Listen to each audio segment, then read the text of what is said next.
All right. Good afternoon, good evening, whatever time you're watching our wonderful presentation on Advocacy Basics 1, 2, 3.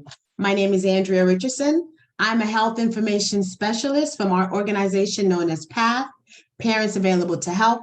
And tonight, you're going to be taking a journey with us on learning what it means to advocate. I have a couple of friends with me from the Connecticut KASA Self-Advocates, that's CT KASA, who will be helping with this education session for you all tonight. So the big question is, what time is it? It is Advocacy Basic time. And I'm going to go around and have everyone introduce themselves. We're going to start out with Emily Ball. Hi, everyone.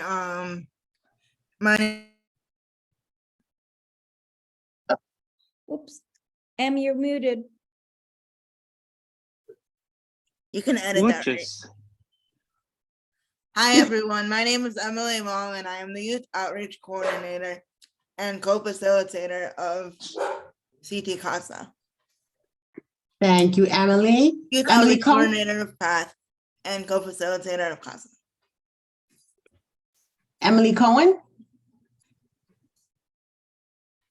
My name is Emily Cowan. I'm the Youth Coordinator for CT KASA. Happy to be on this line. Thank you. Emily Stiltrit. Hi, I'm Emily Strillage, and I'm a member at KASA. Thank you, Emily. Stephanie Labogo.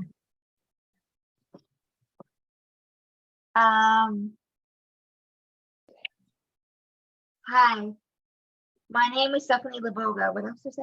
That's it. That's it. Hi, Stephanie. Welcome. Hi. Hi, and we have John. Hi, John, where are I'm you? John. There you go. Hey, John. Thank you for joining us. Who else do we have? We have Ariel. Ariel, introduce yourself, love.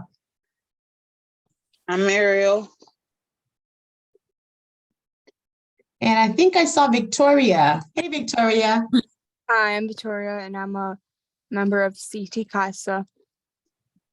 Thank you, Vicky. Thank you for joining us. And last but not least, I believe we got Caitlin. Hi, my name is Caitlin, and I'm a member of CT KASA.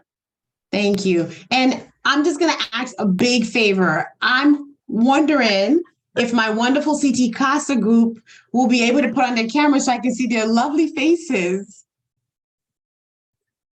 There we go. There goes my family. All right, beautiful. All right, so let's begin. I'm going to go back and just quickly go over the rules. Once again, I'm your host, Andrea Richardson, and I'm going to read some of the questions, or most of the questions, and I'm going to have our CT KASA members give us what they feel is one of the best answers based on the questions being asked today on advocacy. So let's begin. First question goes to Emily Ball. What is the definition of advocacy? Is it A, when you are not making choices for yourself? B, when you're waiting in line at the self-checkout? C, when you speak up for yourself and educate others about your cause? Or D, teaching baby boomers how to TikTok? What's your answer? The answer is C, and the cool thing about advocacy is advocacy can be applied to everything, not just disability, but it can be applied to literally like any like underserved or like topic or species even that needs attention. Like there's advocacy for like endangered animals and things of that nature. So what I'm hearing is advocacy is speaking up no matter what the subject is. It is something that matters to you that you're passionate about, correct? Yeah. All right. Question number 2. That question goes to Emily Cowan. Why do people advocate? Is it A, to bring awareness, appreciation, acceptance, and support for those speaking up to create change? Is it B, to strengthen their mental health? Is it C, to teach elementary kids their ABCs? Or is it D, to share with the world your GoFundMe requests? I think it's A, to bring awareness, appreciation, acceptance, and support for those speaking up to create change. Because if you don't learn that early on, then you won't get what you want.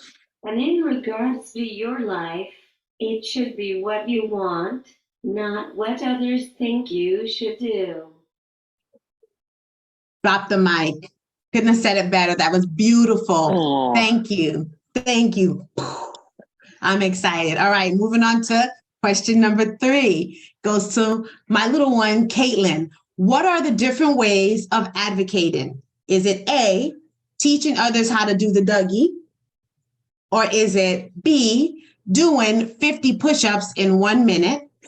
Is it C, going viral on social media? Or is it supposed to be D, using your voice by telling a story through social media, music, or creating a slogan, even putting up a billboard, or calling your local state representative? Caitlin, what do you say? I think A. There's 2 A's, Andrea. Yes, Caitlin, that was my blooper. So would you say it's the first A or the last A? The last A. Beautiful. I agree. John's shaking his head.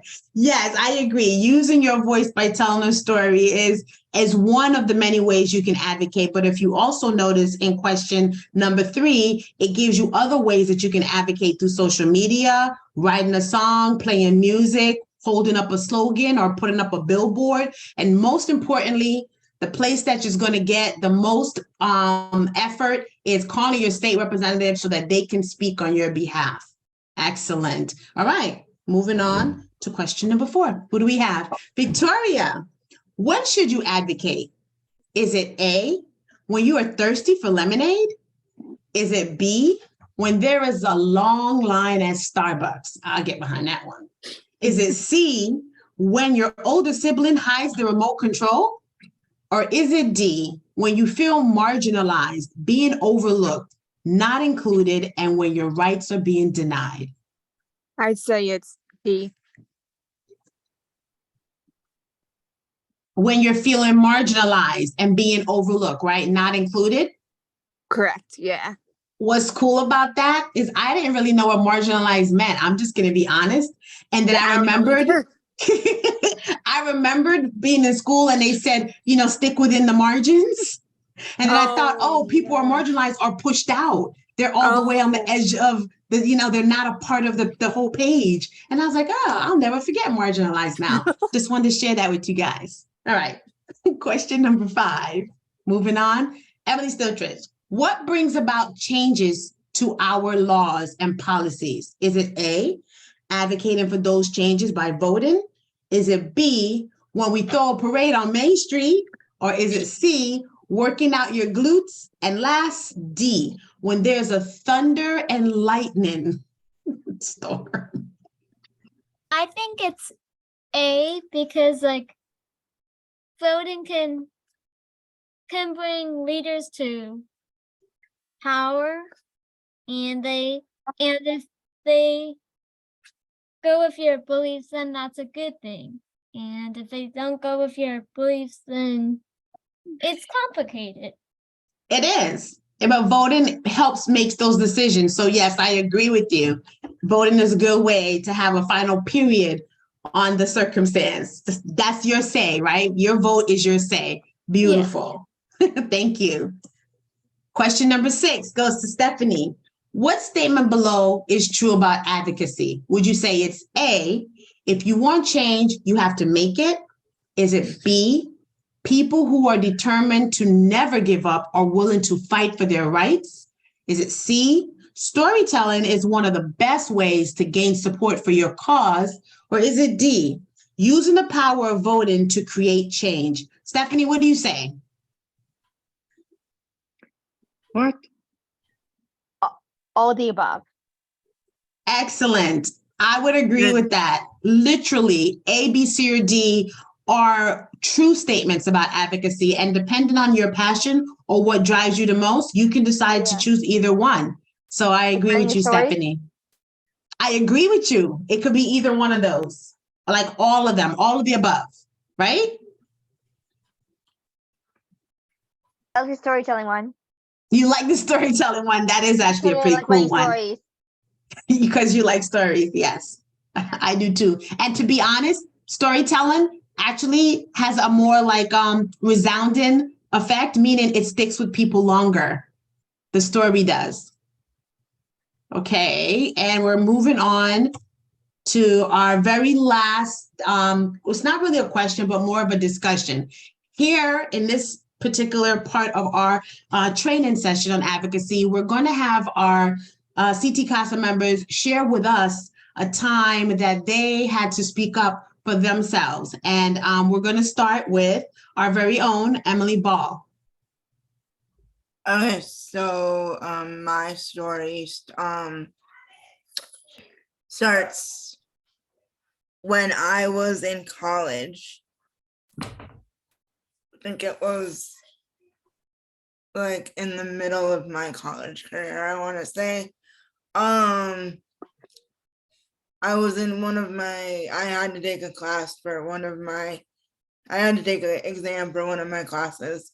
And this particular professor that I had was very strict, I want to say. And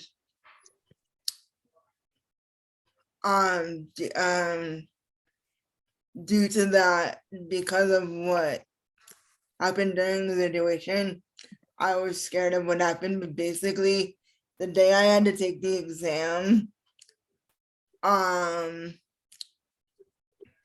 the proctors were like all booked, so they only had one that really did not fit my, to put it lightly and to not be mean about it, did not fit my needs. And I ended up failing the exam, and that really, not only did it upset me because I didn't like failing back then, but it confused, what was even more ironic about it is it confused my professor, because I usually got like straight A's and B's.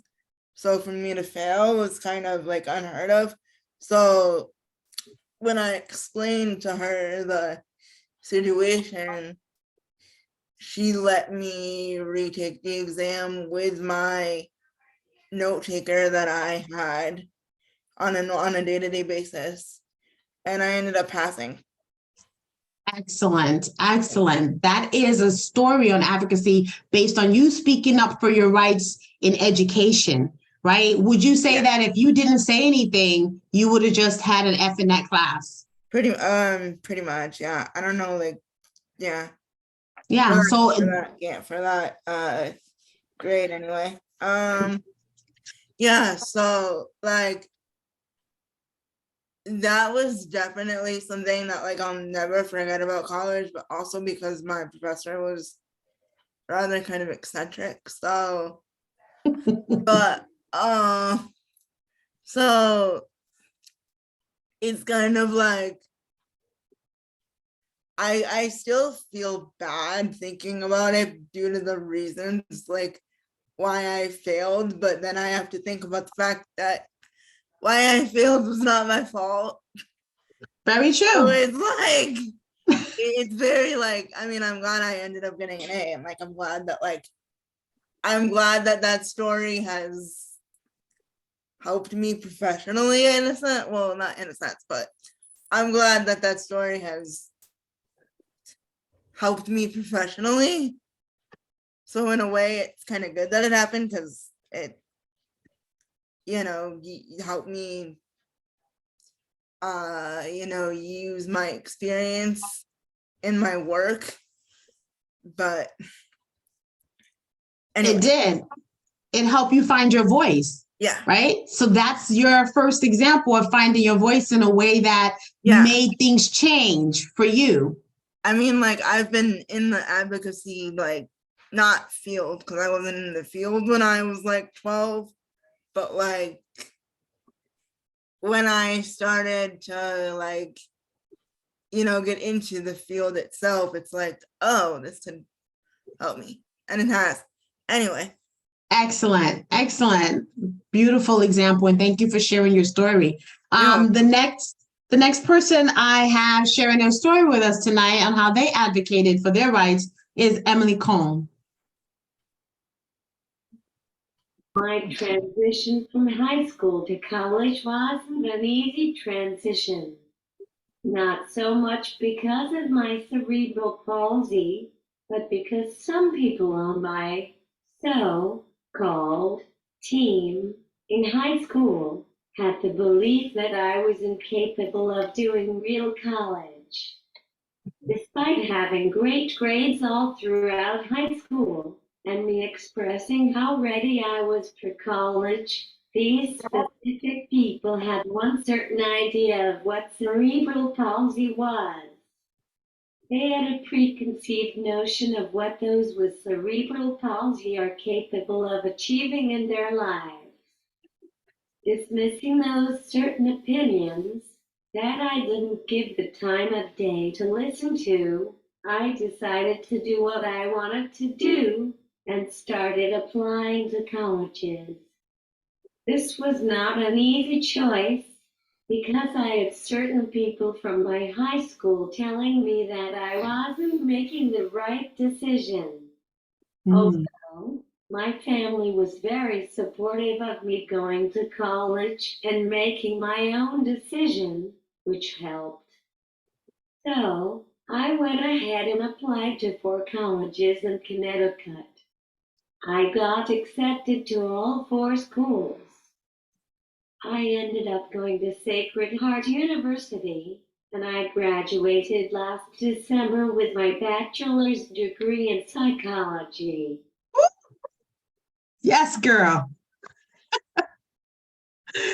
That is wonderful. Can we get some reactions for Emily? See, that's beautiful. You go. And can I point out that when you do use your voice to speak up, it's so encouraging when you have others that support you. You said your family supported you, and that's so important. So beautiful. Thank you for sharing that story. I believe we also have Kaylin. Kaylin, did you want to share your opportunity with time that you needed to speak up for yourself?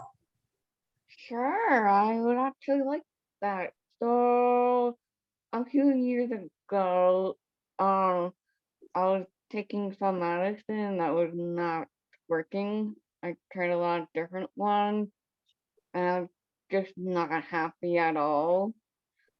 And so I told my mom, and we went to the doctor, and I got a new one, and I'm feeling much better. Do you feel that had you kept quiet, you would have gotten better? Yeah. So speaking up created an opportunity for your health to be better. You didn't just accept the medicine, although you knew it didn't make you feel your best, right? Yeah. Kudos for you. I mean, even in moments like that, with even in medicine, it's okay to speak up. You're the one that's taking it. So you have to have a say in how it makes you feel. Good. Really awesome story. Thank you for sharing that. Does anyone else want to share before we wrap our session on Advocacy 1, 2, 3 tonight? No pressure. You don't have to. But each of you are advocates in your own right. You guys don't have to share if you don't want to. No, not at all. But you show up all the time, being a part of this organization. That's your advocacy in action. So who can be an advocate? Anyone with a voice. Anyone can use their assistive technology. You can use sign language. If you feel you're someone that's underrepresented, anyone that's not at the decision table when decisions are being made that affects the way you live, you are an advocate. All right. I wish I had graduation counts. You all graduate. Thank you so very much. I really appreciate CT KASA coming out strong tonight. You guys make us proud, and we appreciate you sharing your story. Yeah, it's really good that you guys, want to do this. And with that, let's go to the last slide. Oops, back. Wanted to say I thought thank that was the you. last slide. I'm going too fast, guys. Thank you so very much for joining us. Thank you so very much for being a part of our education session tonight. We hope you enjoyed it. We hope you learned a lot. And we welcome you to join our organization, CT KASA, and reach out to us. And let's see. And if you're interested in joining, what we should have done is put the slide with my email, but that's true. We didn't put our contact information, so please forgive us. But you may contact Emily Ball at eball at pathct.org, or myself, Andrea Richardson at pathct.org. And I will definitely post the contact information when we post the link to the video. Awesome. Awesome. Good night. Can everybody say good night? Good night. Night. Night. Night. And stop.